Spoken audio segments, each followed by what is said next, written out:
छठ व्रत की पौराणिक कथा एवं संपूर्ण पूजा विधि। कौन है छठ मैया, क्यों करी जाती है छठ पूजा। नमस्कार दोस्तों, भजन भक्ति चैनल में आपका स्वागत है। कार्तिक शुक्ल पक्ष की षष्ठी को छठ पर्व मनाए जाने का विधान है। यह 4 दिवसीय पर्व मुख्य रूप से बिहार में मनाया जाता है।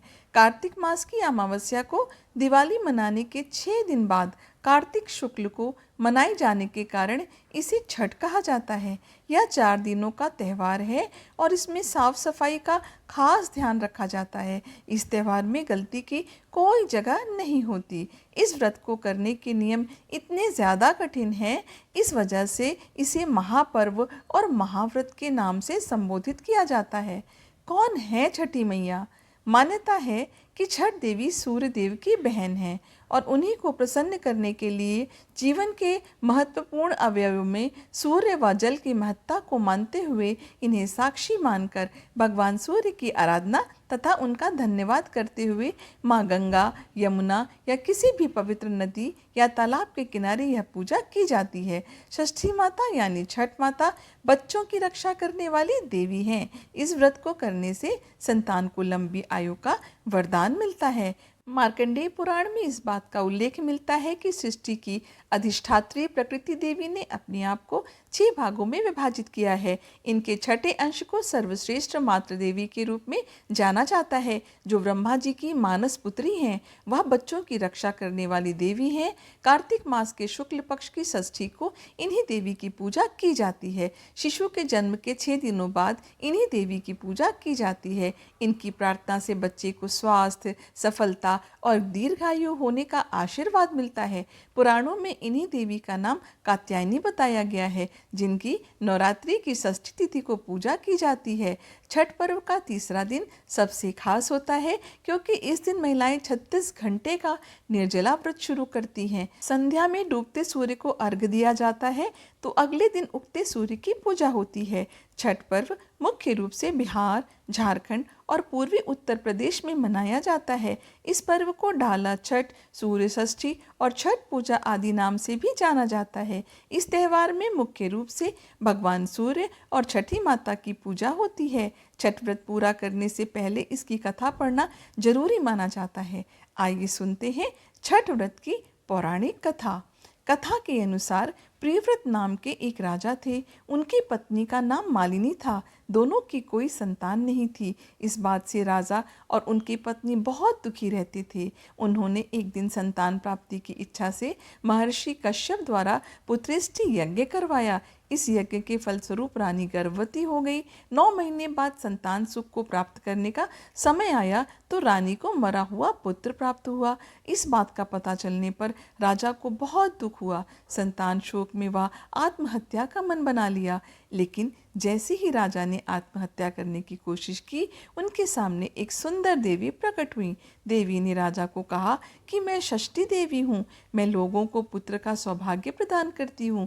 इसके अलावा जो सच्चे भाव से मेरी पूजा करते हैं, मैं उसके सभी प्रकार के मनोरथ को पूर्ण कर देती हूँ। यदि तुम मेरी पूजा करोगे तो मैं तुम्हें पुत्र रत्न प्रदान करूँगी। देवी की बातों से प्रभावित होकर राजा ने उनकी आज्ञा का पालन किया। राजा और उनकी पत्नी ने कार्तिक शुक्ल की षष्ठी तिथि के दिन देवी षष्ठी की पूरे विधि विधान से पूजा की। इस पूजा के फलस्वरूप उन्हें एक सुंदर पुत्र की प्राप्ति हुई। तभी से छठ का पावन पर्व मनाया जाने लगा। इस व्रत से जुड़ी एक और कथा है, जिसके अनुसार महाभारत काल में जब पांडव जुए में अपना सारा राजपाट हार गए थे, तब द्रौपदी ने छठ व्रत रखा था। द्रौपदी के व्रत से प्रसन्न होकर छठी देवी ने पांडवों को उनका राजपाट वापस दिला दिया था। वहीं एक अन्य पौराणिक कथा के अनुसार महाभारत काल में सूर्य पुत्र कर्ण ने सबसे पहले सूर्य देव की पूजा की थी और कहा जाता है कि घंटों पानी में खड़े होकर कर्ण सूर्य देव को अर्घ्य देते थे।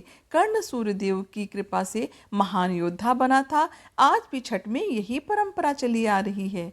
छठ पूजा के लिए जरूरी है ये सामग्रियाँ। छठ पूजा के लिए कुछ सामग्रियों की विशेष आवश्यकता होती है। माना जाता है कि पूजन सामग्रियों के बिना छठ पर्व पूरा नहीं होता है।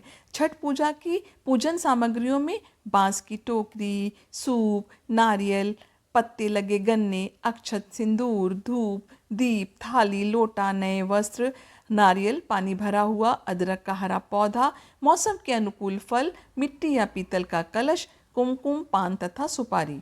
छठ पूजा की विधि। छठ पूजा के दिन सुबह ब्रह्म मुहूर्त में उठें और स्नान आदि से निवृत्त होकर छठ व्रत का संकल्प लें। इस क्रम में सूर्यदेव और छठी मैया का ध्यान करें। व्रती को छठ पूजा के दिन अन्न ग्रहण करना नहीं होता है। संभव हो तो निर्जला व्रत रखकर उसका विधिवत पालन करें।